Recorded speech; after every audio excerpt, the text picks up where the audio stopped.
There lived a family called the Jeffersons. Consisted of Jared Jefferson, his wife Mary Jefferson, their two daughters Sarah and Kelly Jefferson.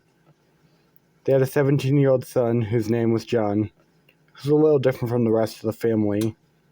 He was an introvert and mostly kept to himself.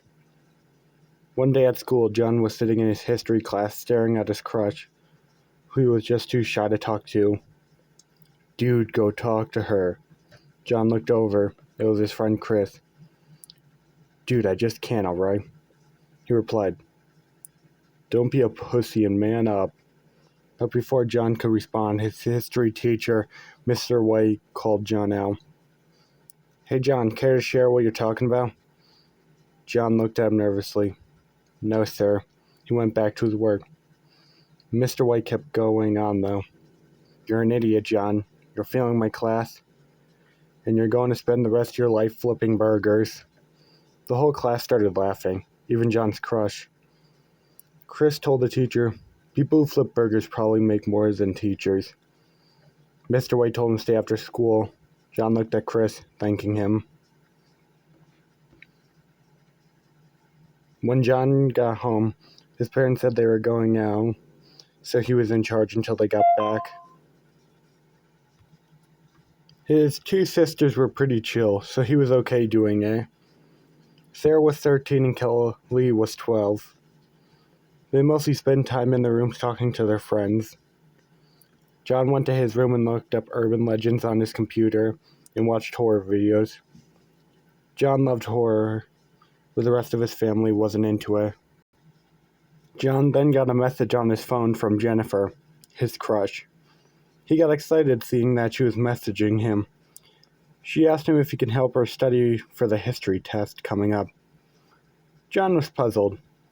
He wasn't really good at history, even the teacher said he was failing. But he brushed it off and said sure.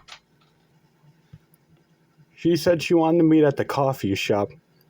He decided his sisters would be alright and left to go meet her. When he got there, he saw she wasn't there.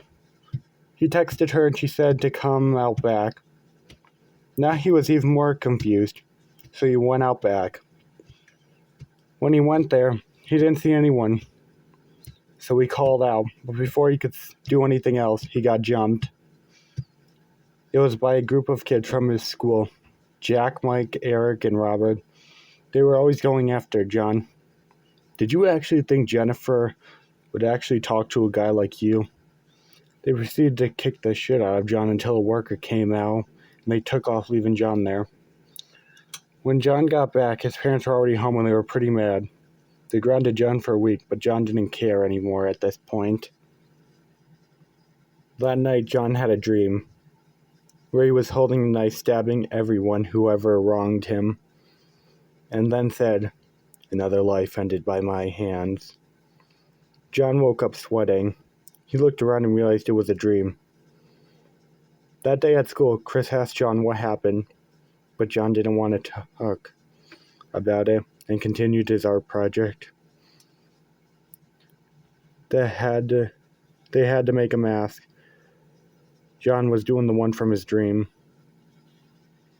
2 weeks passed, and John's life wasn't getting any better. With bullying and Mr. White, he kept on having the same dream where he killed them. He thought maybe he should get help. He went to Chris, but when he went to Chris's house, he saw that there were paramedics taking Chris. He ran to Chris's parents, asking them what happened. The dad said he shot himself. John just stood there in a daze, not knowing what to say. Later on, he found out Chris died. He was suffering from depression, so that explains why he shot himself. John couldn't believe Chris didn't tell anyone and got the help he needed. John couldn't believe he lost his best friend. They grew up together. He thought of Chris as a brother. Now he was gone. After that, John felt no emotion. He didn't feel happy or sad or remorse. He just wanted to die. One day after school, when John was going home, Jack came out of nowhere. "Well, look who it is, the man of the hour." John said nothing.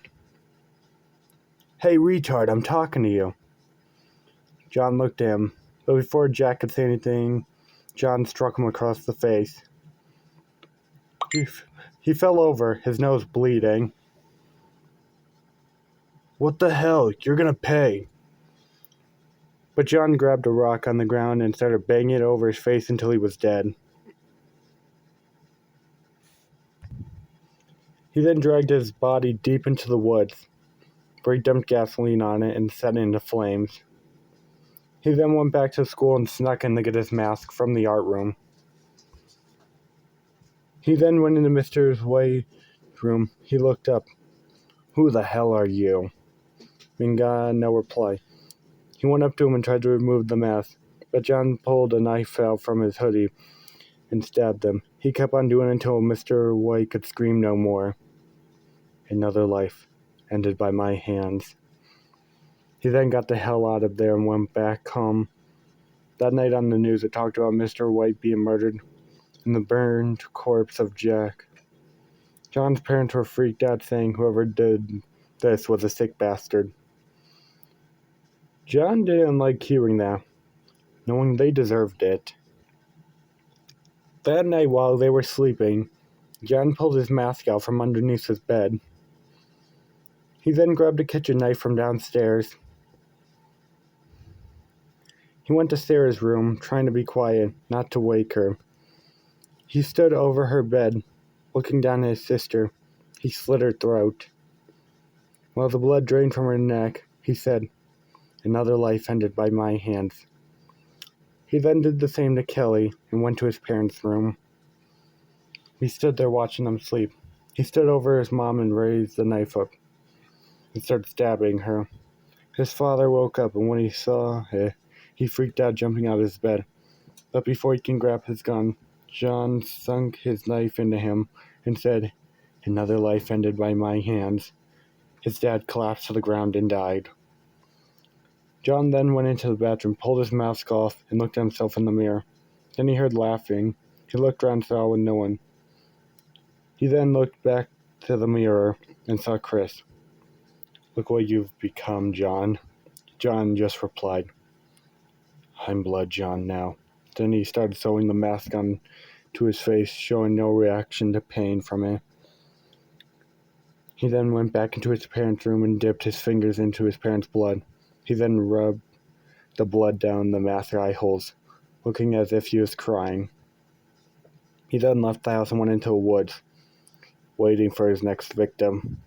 He couldn't wait to kill again.